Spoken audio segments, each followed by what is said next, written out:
This program is made possible in part by a grant from the National Endowment for the Humanities. I'm Krista Tippett. Albert Einstein is famous for his discoveries about space and time that changed the way we see the world. But he also had a human ethical side that has been largely forgotten. Einstein used his unusual fame to agitate for the Jewish people and political prisoners in fascist Europe. He championed nonviolent resistance, he fought racial segregation in America, and he worried that humankind was not equal to the moral responsibilities of scientific advance. Technology in his generation, he once said, was like a razor blade in the hands of a 3-year-old.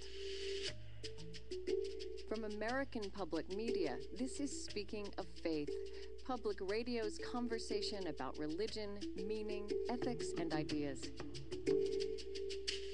Today, the second part in our series, Einstein and the Mind of God. We'll explore Einstein's ethics and how they corresponded to his scientific imagination.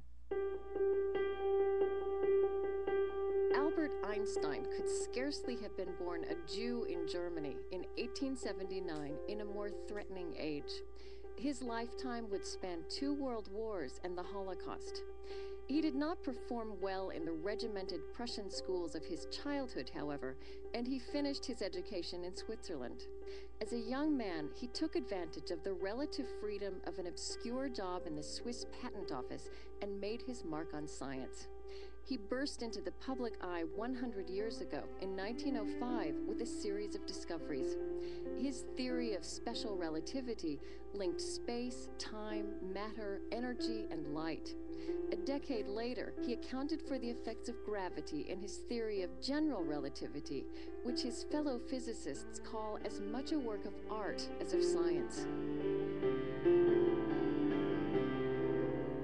The popular image of Einstein that we still know today is at once erudite and comical. A Charlie Chaplin face, one British journalist wrote, with the brow of Shakespeare. It was a face that cameras loved. And Einstein used that appeal towards more than his own fame.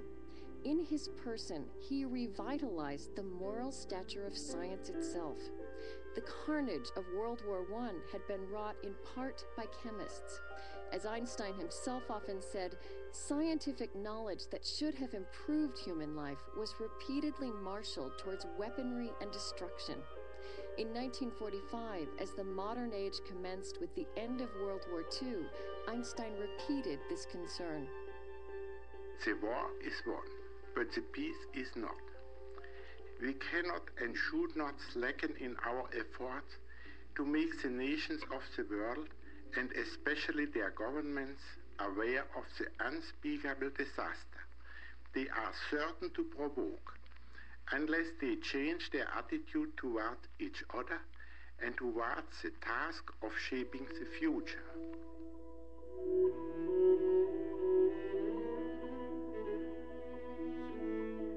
This hour, we'll trace the development of Einstein's public ethics, which emerged in the tumult of early 20th century Germany. One by one, his most esteemed scientific colleagues threw themselves behind warmongering nationalism and later fascism. My first guest, Tom Levinson, is the author of a biography of Einstein and his times, Einstein in Berlin. His initial opposition to what was happening around him was not pacifism in the way that he became a true ethical pacifist in the 20s. It was a kind of internationalism based on what he imagined the proper life of the scientist was about. He saw science and the scientific community as a transnational kind of supernation of good, well-thinking, moral individuals. And he came to Berlin just before the First World War. He came in part because even though he felt no particular attraction to Germany, some of the minds that he most wanted to spend time with were clustered right there in Berlin, great physicists and others. And he thought that they thought as he did, that their allegiance to science was more important, their allegiance to truth, their allegiance to seeking truth and sharing it. And it seems to me that part of his initial response, and you just alluded to this, is just that he's so upset about this collapse of reason.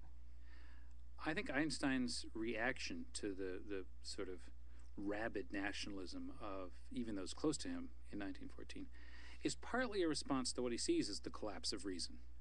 But it's not just the collapse of reason in the sense of people not thinking clearly. It's more like the collapse of what he thought was a moral order. He thought that science had not just a method, a way of thinking about the natural world that would produce rigorous results. He thought science had a social order as well, and one that wasn't just the accumulation of research and results. And that was what was shattered in the first years of the war, and that was what made him, I think, really start to think as an ethical person, what ought one to do? It's not enough just to do something that seems to be of value like science. You actually have to take a positive responsibility for your own action. Mm-hmm. And that's when he starts thinking like somebody who wants to be involved in ethics. More than just saying, oh, people are crazy, people are stupid, people are unreasoning. That's obviously something he did think in the context of the war, but that wasn't enough.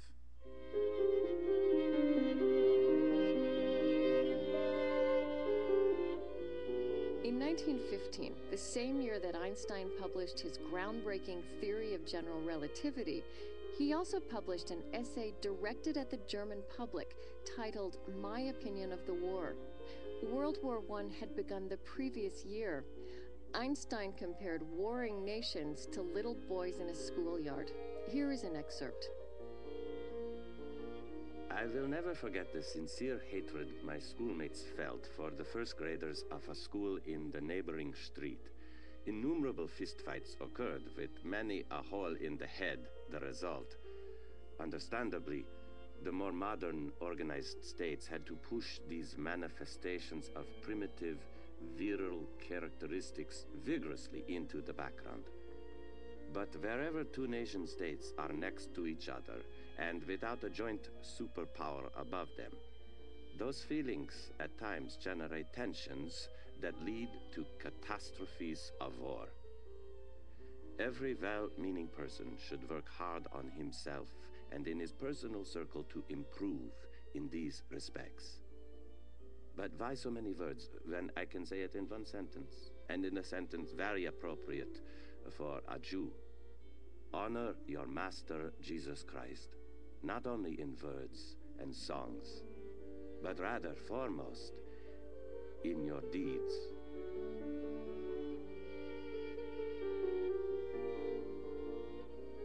We have this image of the kindly grandfather, but Einstein was a very sharp wit. He could be harsh in his language, and he didn't tolerate foolishness or hypocrisy gladly. So that almost dismissive slap, honor Jesus Christ, and I have nothing more to say about it. I'm just the Jew quietly standing to one side, observing your hypocrisy, is part of what's being said there. Partly, he's absolutely sincere. The universal message of Jesus, the one that speaks beyond the specifics of Christian doctrine or ritual or what have you, is that one of honoring humankind, all humankind. Mm-hmm. And Einstein certainly did feel that very strongly. So the sarcasm is there, and so is the message. And I think the reference to his own Jewishness is not actually that surprising at this point. It's earlier than his full-fledged engagement in Jewish causes. But, he'd been aware of anti-Semitism. He'd been aware of himself as a Jew in the negative sense, as somebody seen as the other by the larger Christian society around him for a long, long time. And the experience of moving to Berlin and experiencing some of the sort of genteel anti-Semitism that was present in Berlin even before the rise of the really hateful anti-Semitism of the post-war period. I think he had a sense of himself as a Jew, even though it wasn't the same sense he would have later when he got more deeply engaged affirmatively in the Berlin Jewish community. There's another quote from 1918 where he again refers to Jesus and to himself as a Jew. I prefer to string along with my countryman, Jesus Christ, whose doctrines you and your kind, he's writing to a German nationalist, consider to be obsolete. Suffering is indeed more acceptable to me than resorting to violence. What I have read and heard is that he never gave himself over to Jewish devotion in any kind of sense, or worship. He did have this sense of the moral core of Judaism, the fanatical love of justice, as he said it, or a moral attitude in life. He also concluded for himself that Judaism was not a transcendental religion. It's always dangerous to put words in anyone's mouth, but I think what he meant by Judaism not being a transcendental religion is what a lot of people have understood by that thought, which is there is a transcendent spiritual strand in Judaism. There's no question about it. But a great deal of Judaism, the preponderance of sort of Judaism, as I understand it, and I think as Einstein understood it, is really about this world, how to live in this world, how to do justice in this world, how to be charitable in this world, how to be honorable in this world, what's required of you to be a good person. I mean, the classic phrase in Hebrew of the obligation of the Jew is tikkun olam, to heal the world. Right. And that's this world, not a transcendent one. Now, he did become openly Zionist and a great champion of the State of Israel later in his life. And I just want to ask you how he reconciled that, given his strong objection to the emotionalism of nationalism, you know, not just in Germany, but all over Europe in the earlier part of the 20th century. Did he see that as qualitatively different, sort of being passionate about the Jewish state?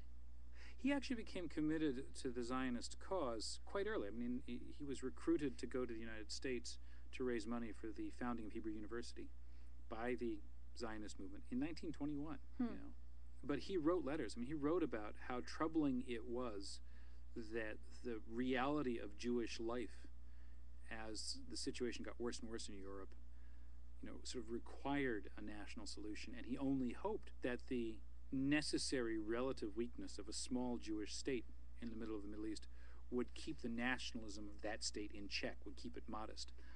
He was aware of the probability of conflict with the Arabs. He hoped that there would be solutions. He wrote about them. And critically, even though he supported the Zionist goal, he was never officially a Zionist, and it was a distinction that mattered. I mean, when he was offered the presidency of Israel after Weizmann's death, you know, Ben-Gurion, who the great founding prime minister of Israel, who made the offer. And that was in 1952. Right. Says, oh my God, what do we do if he accepts? Right. And Einstein said no, and he said no officially because he was too old and he didn't want to move from Princeton and all that. But he really said no, and he admitted this, because he didn't want to be in a position where he would have to disagree publicly with the leadership of the new state of Israel. And he felt sure it would happen. In the letter in which he officially declined, I mean, I was quite struck by this sentence, though. So this is in 1952, not that long before his death. He wrote, "My relationship to the Jewish people has become my strongest human bond ever since I became fully aware of our precarious situation among the nations of the world." For Albert Einstein, he always knew the Nazi movement was a deadly, life-destroying disaster for Germany and for the world.